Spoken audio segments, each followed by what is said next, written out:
Scripture readings today begin with a reading from the prophet Isaiah. I'll be reading from chapter 60, verses 1 through 6. Listen to the word of God.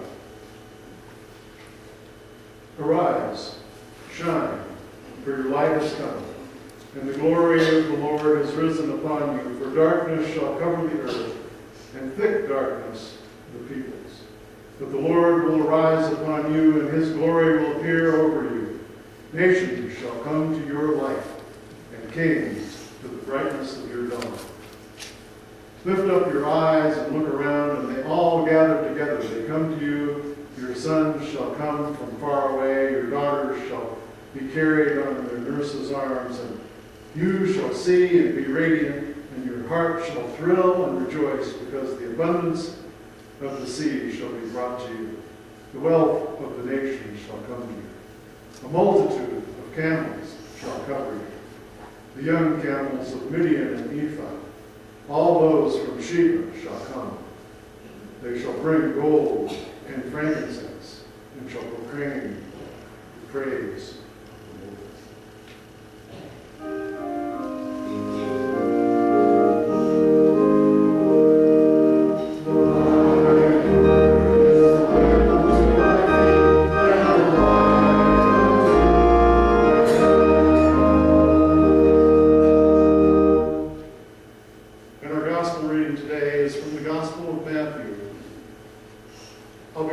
Chapter 2, verses 1 through 12. Listen once again, so that the light of Christ might come into your heart and permeate your entire being. In the time of King Herod, after Jesus was born in Bethlehem of Judea, wise men from the east came to Jerusalem asking, "Where is the child who has been born, King of the Jews? For we observed his star at its rising and have come to pay him homage." When King Herod heard this, he was frightened, and all Jerusalem with him. And calling together all the chief priests and scribes of the people, he inquired of them where the Messiah was to be born. They told him, "In Bethlehem of Judea, for so it has been written by the prophet, and you, Bethlehem, in the land of Judah, are by no means least among the rulers of Judah. For from you, shall come a ruler who is a shepherd to my people Israel." Then Herod secretly called for the wise men and learned from them the exact time when the star had appeared. Then he sent them to Bethlehem, saying, "Go and search diligently for the child, and when you have found him, bring me word, so that I may also go and pay him homage." When they had heard the king, they set out, and there ahead of them went the star that they had seen at its rising, until it stopped over the place where the child was. And when they saw that the star had stopped, they were overwhelmed with joy. On entering the house, they saw the child with Mary, his mother, and they knelt down and paid him homage. Then, opening their treasure chests, they offered him gifts of gold, frankincense, and myrrh. And having been warned in a dream not to return to Herod, they left for their own country by another road.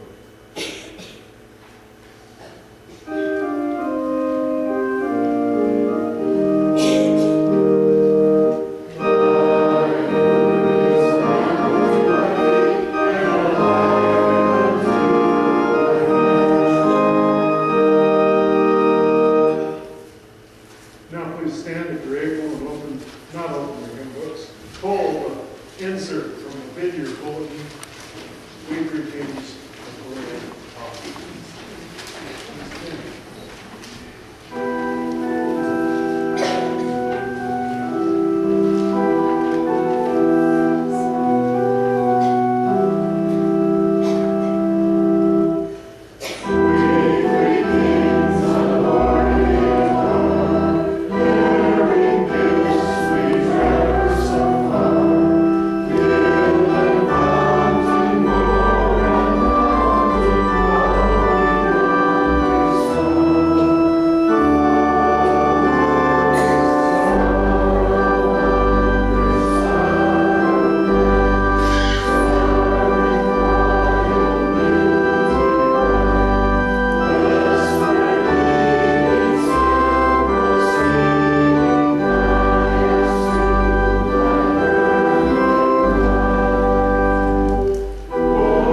There's an old song that I like to listen to, but I mostly like, I know the chords and I like to play it on the guitar and sing along, which I do mostly in the privacy of my own home. Or occasionally when I go visit someplace I want to go or something. But, you know, years from now you might hear me playing here in church. We'll see. You might remember that I played and sang when we invited people to come for the annual meeting. You might remember that. I don't know if you had been at the annual meeting when I did that. And so the song that I'm talking about, right, and they came anyway. That's what Sherry said.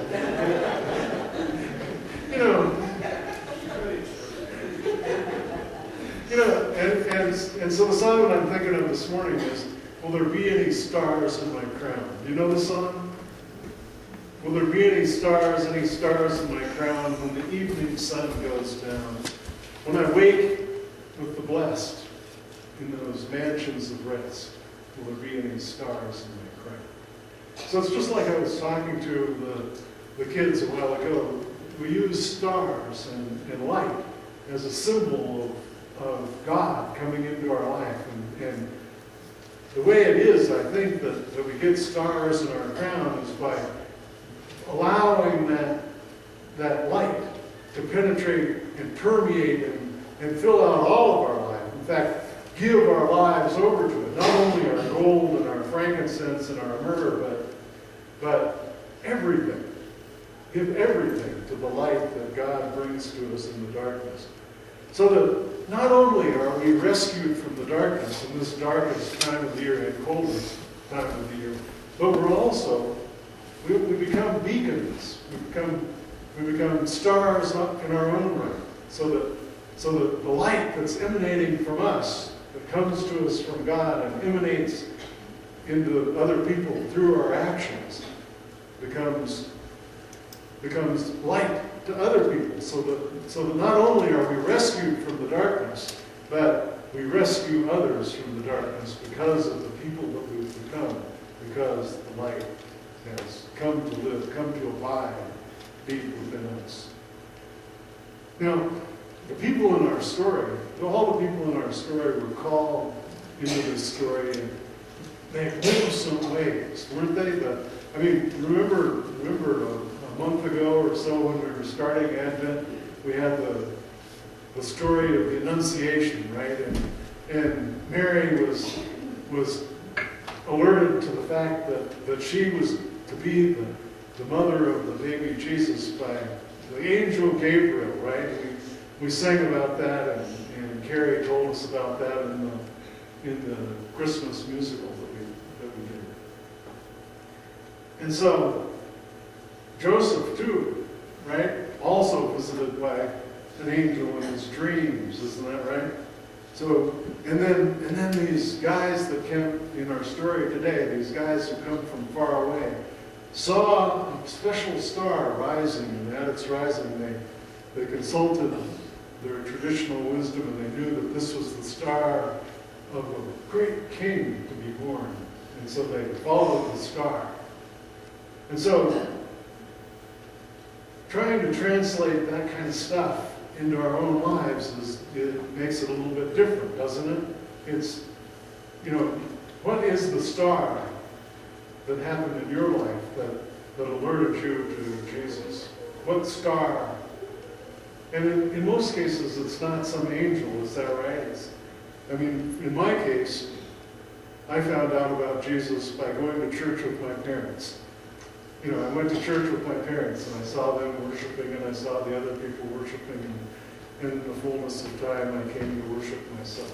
That was, kind of each of you probably has a similar story. It could be that, or it could be a friend of yours who, at some point in your life, invited you to come and worship, or it could be something else. And really, I don't mean to denigrate these mundane ways of finding out about Christ. I think that, in fact, the people who, no matter who the people are, who tell us about Jesus for the first time and for the ongoing time, those people, by doing that, what's happened there is that light that we've been talking about has penetrated their lives and permeated all the parts of them. And now, not very long ago, I was explaining to somebody as I was giving them a prayer shawl how when we give prayer shawl, or when we make prayer shawls, the people who make them knit and pray all the time.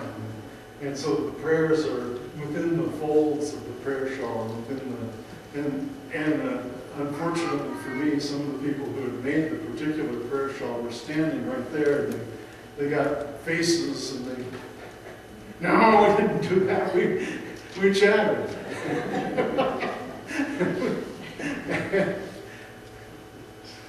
No matter. A lot of times, the greatest good that we do happens when we're chatting, when we're with each other and in each other's presence. This is the time when we actually let each other know who it is that we are. We actually let each other know who it is that we belong to, what it is that is important to us. And some of it's mundane, for sure. Isn't that right? I mean, some of it's about, the troubles you had getting there today, or how cold it was at your house when you got up. But some of it is also about the things that are the most important to you in your life. And so I stand by